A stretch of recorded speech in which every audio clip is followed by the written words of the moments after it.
ఇంకెప్పుడు ఇలాంటి తప్పుడు పని చేయొద్దని చెప్పు. ఇంకెప్పుడు ఇలాంటి తప్పుడు పని చేయొద్దని చెప్పు. ఇంకెప్పుడు ఇలాంటి తప్పుడు పని చేయొద్దని చెప్పు.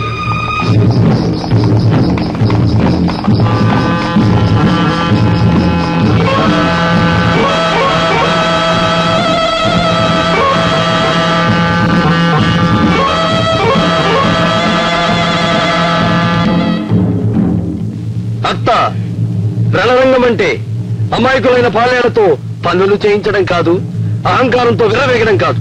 అరవీర భయంకరుడైన ఈ కృష్ణయ్యతో యుద్ధం. దశ దిశలా మారుమ్రోగైన విజయశంకారావం నాదే జయమని ప్రతిధ్వనిస్తుంది. వినబడలేదా? అంతిమ విజయం ఎవరిదో నిరూపించడానికే ఈ రణభేరి మ్రోగించాను. ఒక్క కనుసైగతో సకల సృష్టినే నా కాళ్ల కింద అణిచివేయగలిగిన ఈ రమణమ్మను నీ తెలివి తక్కువతనంతో తక్కువగా అంచనా వేస్తున్నావు. మంగళగిరి నేలు మహారాణినైన నా ప్రభు ముందు నీవెంత బాలగుండ.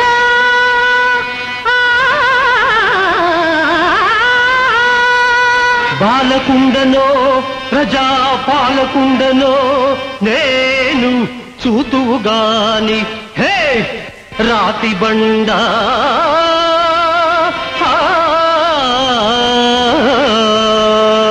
నినగాక మొన్న నా కనుల ముందర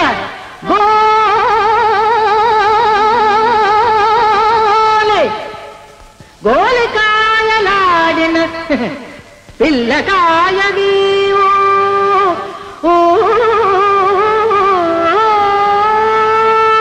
గోలికాయలే కాదు గోవర్ధనాద్రి నెత్తిన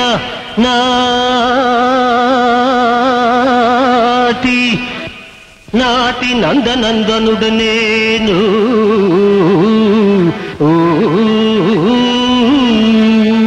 వట్టి మాటలు నీవింక కట్టి పెట్టి వట్టి మాటలు నీవింక కట్టి పెట్టి రణమో శరణమో తేల్చుకో రాలుగాయి. అత్తరో అత్తరో గాలి తీసిన తిత్తివోలే, గాలి తీసిన తిత్తివోలే ఉన్న పొగరంత అణిగి నీవున్న నాడు ఒక్క ఒక్క ఒక్క ఒక్క తొత్తైన నీ వెంట ఉండబోడు. తుదకు నీ మగడైన నీ తోడు రాడు.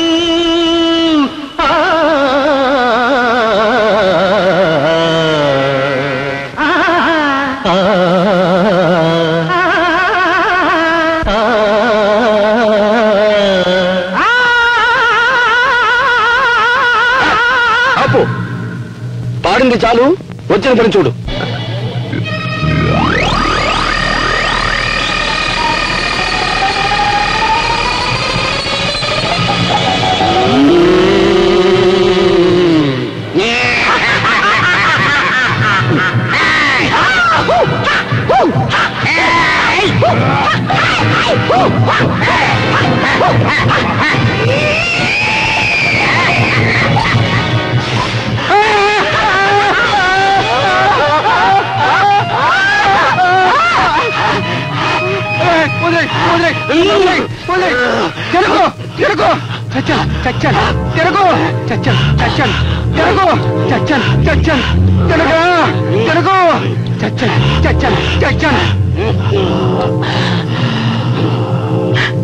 అత్త, ఇంతటితో నీ పని సరి. కోటి వజ్రాయుధాలతో సమానమై శతకోటి శత్రువుల తలను క్షణకాలంలో కూర్చగల ప్రళయకాల ప్రపంచనం.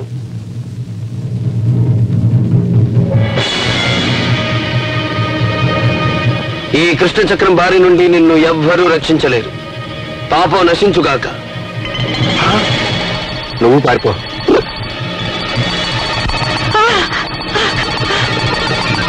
కాపాడండి,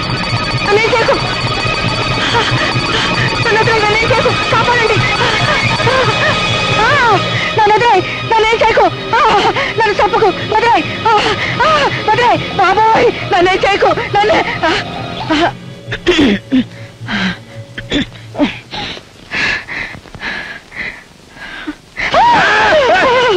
ఏమిటి, ఏమైంది? ఎందుకలా భయపడిపోతున్నావు? ఇలాంటి పరిస్థితుల్లో నేను ఎప్పుడు చూడలేదు. అవునులే, మనం అనుకున్న మనుషులు మనల్ని చీత్తు అని వాడి వైపు తిరిగిపోతూ ఉంటే ఇంకెవరిని నమ్మాలి? ఇంత జరిగిన తర్వాత మనం ఈ ఊళ్ళో తలెత్తు తిరగలమా? తిరగాలి. మనం ఈ ఊళ్ళో తలెత్తుకునే తిరగాలి, వాడు ఈ ఊళ్ళో తల దించుకునే తిరగాలి. లేకపోతే నీ తల మాట ఏమిటో కానీ నాకు అసలు తల ఎక్కర్లేదు. అందుకే మరీ పట్టుదలతో మన పరువు నిలబడే ఉపాయం ఆలోచించుకుని వచ్చాను. ముందు పురాణాల నుంచి వస్తాను.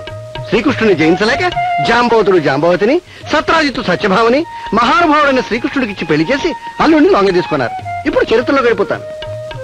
పల్నాటి యుద్ధానికి పానిపట్టు యుద్ధానికి మధ్యకాలంలో, అనగా కీపు 1800 కీపు 1901 మధ్యకాలంలో, అనగా మౌర్య సామ్రాజ్య పతనానంతరం జింబోడియాని పరిపాలిస్తున్న ఈ వాస్కోడిగామ తనకంటే బలాఢ్యుడైన కొలంబస్ను జయించలేక సతమతమవుతూ ఉంటే తన ఏకైక భార్య అయిన ఈ బిందుగోర్ సలహా మీద తన ఏకైక పుత్రిక అయిన డింపుల్ కపాడియాను కొలంబస్ కిచ్చి డక్కన్పేట భూమిలో పెళ్లి చేసి తన అల్లుడైన ఈ కొలంబస్ కొరియాలో మిరియాలు అమ్ముకునేలా చేశాడు. పాపం అప్పటి నుంచి కొలంబస్ కొరియాలో మిరియాలు అమ్ముకుంటూనే ఉన్నాడు.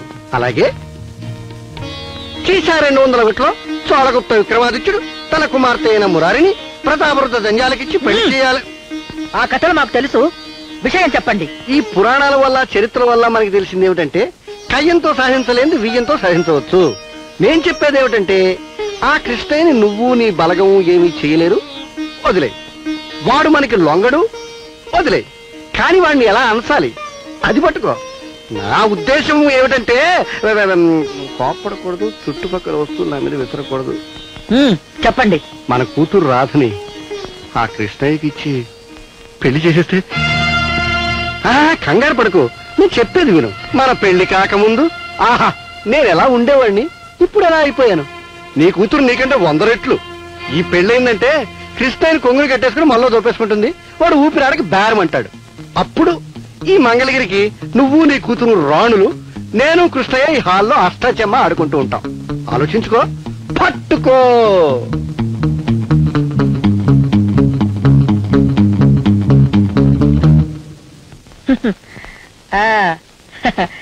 మీరు ముందు చెప్పింది కథలే అయినా చివరకు చెప్పింది బాగానే ఉంది. పర్వాలేదు, మీకు ఈ మధ్య తెలివొచ్చిందే. మీతో కాపురం చేస్తున్నాను కదా. అది సరే గాని వాడు మన ఇంట్లో ఇల్లరిక ఉండడానికి, నా పద్ధతులకు అణిగిమణిగి ఉండడానికి ఒప్పుకుంటాడా? ఒప్పిస్తాను, అది నా బాధ్యత. కానీ నీ కూతురు ఒప్పుకుంటుందా అని? అది కాదనేదే ఉంది. మా మాటే దాని మాట. అది ఒప్పుకున్నట్టే. కృష్ణయ్య ఒప్పుకున్నట్టే. అన్ని సవ్యంగా జరిగేటట్టు చూడండి. అలాగే. నువ్వు అలాగే అంటే సరిపోద్దా? అవునరా కృష్ణయ్య, చాలా కష్టపడి ఒప్పించాను రా. నా మాట కాదనికిరా. అసలే నీ కూతురు తైతకెళ్ళాడు తోలుబొమ్మ. ఆ తెక్కల మన దగ్గర కుదరవు. అయినా ఆ పొగరబోతున్న ఎవడు పెళ్లి చేసుకుంటాడు? ఆడదాని పొగర ఎంతసేపు రా, అరక్షణంలో ఆవిరైపోతుంది. మరి అత్త పొగరు ఇన్నేళ్ళైనా ఆవిరైపోలేదే. పెళ్ళైన కొత్తలో పెద్దింటి నుంచి వచ్చింది కదా అని మీ అత్తని గారాబం చేశాను రా. అత్తని గొప్పతనం అనుకుంది. అందువల్ల నాకేం నష్టం లేదు కదా అని నోరు మూసుకుని ఊరుకున్నాను. కానీ ఇవాళ కూడా నోరు మూసుకుని ఊరుకుంటే నా జీవితంలో విలువైన దాన్ని, నా మేనల్లుని నిన్ను నష్టపోతాను రా. అందుకే నాటకం ఆడైనా సరే మీ ఇద్దరిని కలపాలని తాపత్రయపడుతున్నాను. అయినా నీకేం రా, నువ్వు అసలు సిసలైన వజ్రాయుధానివి. నీ దెబ్బతో అందరు రోగాలు కుదురుతాయి. నువ్వు రాధని పెళ్లి చేసుకుని ఆ ఇంటికి నిజమైన మగదిక్కు కావాలి. మీ అత్త అహంకారంతో సర్వనాశనం అయిపోతున్న ఆ కుటుంబ గౌరవాన్ని నువ్వు నిలబెట్టాలరా. రమణమ్మ రిమ్మ తిరగాలంటే కృష్ణయ్య ఆ ఇంటికి అల్లుడు కావాలి. ఒరే కృష్ణయ్య, నా కళ్ళ ముందు మన రెండిళ్ళు కలవాలిరా. కాని ఒక మాట మావా. ఏమిట్రా అది? పెళ్లిలో అత్తగారి నిక్కులు నీలుగులు మితిమీరాయో మీరుతాయిరా. కానీ నా కోసం కొంచెం, ఏంటి కొంచెం ఓపిక పట్టాలరా. ఒరే పెళ్లిలో మీ అత్తయ్య అరుస్తుంది, గెంతుంది, జుత్తు పీక్కుంటుంది, కరుస్తుంది. కానీ ఆ 3 ముళ్ళు పడేదాకా కొంచెం నోరెత్తకూడదు. ఏంటే నా కోసం రా. కానీ ఒక కండిషన్ మావా. ఏమిటి? శిశుపాలుడికి ఆ శ్రీకృష్ణుడు 100 తప్పుల వరకు కాస్తానని మాటిచ్చాడు. కానీ కృష్ణయ్య అత్తకిచ్చేవి 3. పెళ్లిలో 3 తప్పుల వరకు ఓపిక పడతాను. అవి దాటాయో చింపేస్తావు, నాకు తెలుసు. 4వ తప్పు జరగకుండా చూసుకునే బాధ్యత నాది. సరే అనరా? సరే.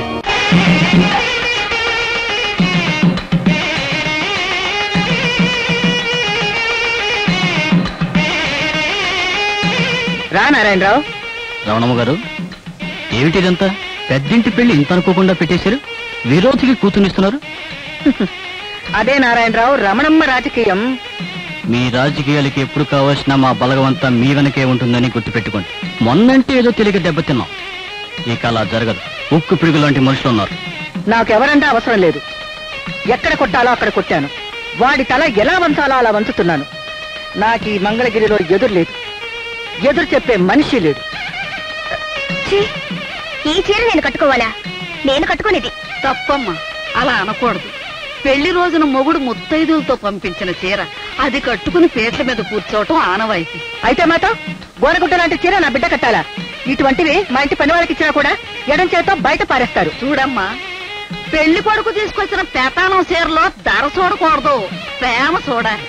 అయినా మా కెట్టయి తీసుకొచ్చిన చీర కట్టుకోటానికి పెట్టి కొట్టాలి. బాగా చెప్పమ్మా. అమ్మా, ఏమిటి న్యూసెన్స్? ఈ చీర నేను కట్టుకోవాలా? చిచి, అక్కర్లేదమ్మా. నేను తెచ్చిన చీరలు చాలా ఉన్నాయి, అవి కట్టుకో. బయట పారే. మావా, మొదటి తప్పు అయిపోయింది. ఇంకా 2 తప్పులకి ఛాన్స్ ఉందలుడు. అమ్మా, అల్లుడు గారికి అలక సంబరం. నీ మర్యాదలు నచ్చలేదని అతను కాశీ వెళ్ళిపోతున్నారనో ఆచారం. బాబు నాయన వెళ్ళొద్దని అత్తమామలు అతన్ని బ్రతిమాలుకోవాలి. ఏమిటి, పిలిచి పిల్లనిస్తారంటే కాశీకి పోతానంటాడా? పోతే పొమ్మనండి. అతన్ని బ్రతిమాలవలసిన కర్మ మాకేం పట్టలేదు. అది నిజం కాదు, ఇది నిజం కాదు. ఊరికే ఆచారం కోసం, ముచ్చట కోసం. ముచ్చట కోసం, ఆచారం కోసం మా అభిమానాన్ని మేము చంపుకోలేం. మేం బ్రతిమాలన్నాం అంతే. మామా, 2వ తప్పు కూడా అయిపోయింది. ఇంకా ఓ తప్పు ఛాన్స్ ఉందిగా. ఓం ధ్రువంతే రాజా వరుణో ధ్రువంతే వో బృహస్పతి ధ్రువంతరింద్యశ్చాగ్నిశ్చ రాష్ట్రం ధారయతాన్ ధ్రువం దేవీం వాచమదయంత దేవాః తాన్ విశ్వరూపా పచవో వదంతే జేనుర్వాగస్మానుపతుస్తుతేతో సుముహూర్త. బాబు, ఈ గణపతి మీద అక్షింతలు వేయలు. అలాగే. గృహంతో సుముహూర్తమస్తు సుప్రతిష్ఠితమస్తు అయం ముహూర్త సుముహూర్తోస్తు. ఓం పుణ్యాహం దీర్ఘవాజునస్తు. కృష్ణయ్య, నువ్వు తినే చోటు వేరే ఉంది. ఈ అక్షింతలు దేవుడి మీద వేయినాయన. అప్పారావు గారు, మీ దంపతులు ఇద్దరు వచ్చి అల్లుడి కాళ్ళు కడిగి కన్యాదానం చేయండి.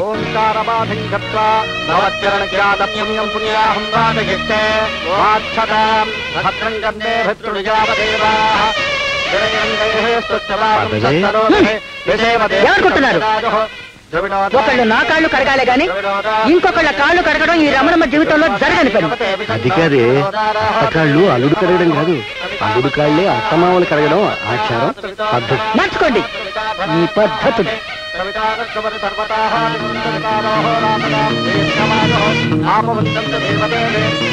ఇందులో నీకు పోయేదేముంది? నువ్వు నీళ్లు పోయి నీ తరఫున నా తరఫున వాడి తరఫున కూడా నేనే కాళ్ళు కడిగేసుకుంటా. ముహూర్తం దాటిపోతుంది, త్వరపడాలి. చూడకొచ్చి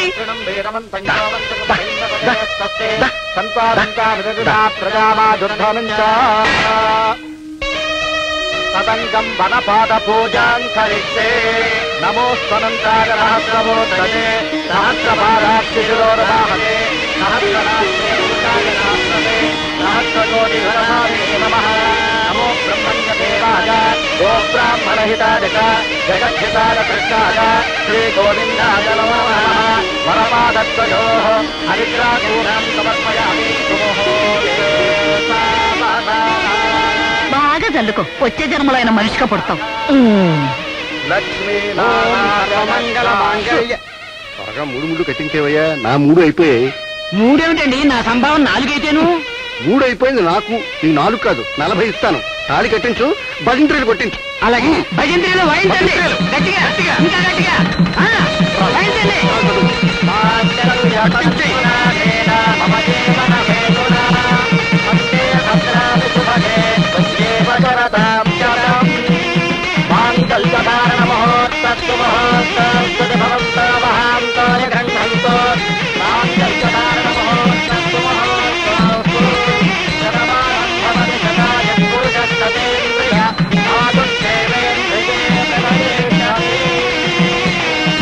ఇదిగో చూడండి, మీ అందరూ నా పెళ్లికి రావడం నాకు చాలా సంతోషంగా ఉంది. పెళ్లి తంతులన్నీ బ్రహ్మాండంగా జరిగాయి. కానీ అసలు తంతు మిగిలిపోయింది. అది కూడా జరిగాక వెళ్ళమని కోరుకుంటున్నాను. అయ్యో పోయి మొదటి రాత్రి ఇంటికాడు కదా ఇక్కడ అంటాడేటి మామా. నీకెప్పుడు అదే చేస ఏసయ్యను. రాధా, ఇందాక నువ్వు విసిరేసావే, నేను తెచ్చిన చీర అది కట్టుకుని బయలుదేరు, వెళ్ళిపోదాం. ఎక్కడికి? ఇంకెక్కడికి? పెళ్ళయ్యాక మొగుడు తీసుకెళ్లే చోటుకి, పెళ్ళాం రావాల్సిన చోటుకి, మన ఇంటికి. ఏంటి అలా చూస్తావు? చెప్పింది చెయ్యి. ఏమిటి అది నీ ఇంటికి ఎందుకు వస్తుంది? అది నా పెళ్ళాం గనక. అమ్మా ఏమిటిది నువ్వు చెప్పింది ఏమిటి? అతను ఒప్పుకునేదే చెప్పాను. ఏ ఒప్పుకున్నాను? ఈ ఇంటి అల్లుడుగా ఈ ఇంట్లోనే ఇల్లరికం పడుంటావని. ఇల్లరికమా? నాకేం కర్మ, కావలిస్తే నువ్వే వచ్చి నా ఇంట్లో పడుంటు. అల్లుడరికం ఏవయ్యా మాట్లాడవే. అదే ఏదో చిన్న. ఏమిటి చెప్పు. నువ్వన్నది అతనితో చెప్పాను. అతను నువ్వన్నది నువ్వు ఒప్పుకోనంటే నేను బతిమాలలో ఒప్పుకోలేదని నీతో చెప్పడం నేను మర్చిపోతానేమో అని వీడితో చెప్పాను. వీడు మర్చిపోయాడు. హాయ్, బయలుదేరు. అది రాదు. రమ్మన్నది నేను, తేల్చుకోవాల్సింది అది. మధ్యలో ఎవరైనా బోడి పెత్తనం కల్పించుకుని నోరెత్తారో. రాధా, 10 మంది ముందు పసుపు బట్టలతో చెప్తున్నాను, 7 అడుగులు కలిసి నడిచాక ఆడదాని ప్రతి అడుగు మొగుడుతోనే ఉండాలి, మొగుడు వెనకే నడవాలి. ఈ మంత్రాల అర్థాలు నాకు తెలియవు గాని తన మనస్సు, సుఖం, బ్రతుకు 3 ముళ్ళుగా మెడలో కట్టిన మొగుడు రమ్మంటే కథల నాడది రేపు తప్పు తెలిసాక ఏడ్చి మొత్తుకున్నా ఏడుపే మిగులుతుంది. నిన్నిక్కడి నుంచి ఈడ్చుకెళ్లే హక్కు ఇప్పుడు నాకుంది, కానీ అది జ్ఞానం లేని పశువుల్ని చేసే పని. నువ్వింకా మనిషివన్న ఉద్దేశంతో చెప్తున్నాను. నేను ఈ పచ్చని పందిరి ఆఖరి స్తంభం దాటి వెళ్లిలోగా నువ్వు నాతో రావాలి. ఆ తర్వాత నీ అడుగు కదిలినా నా అడుగుతో చేరలేదు. ఆలోచించుకో.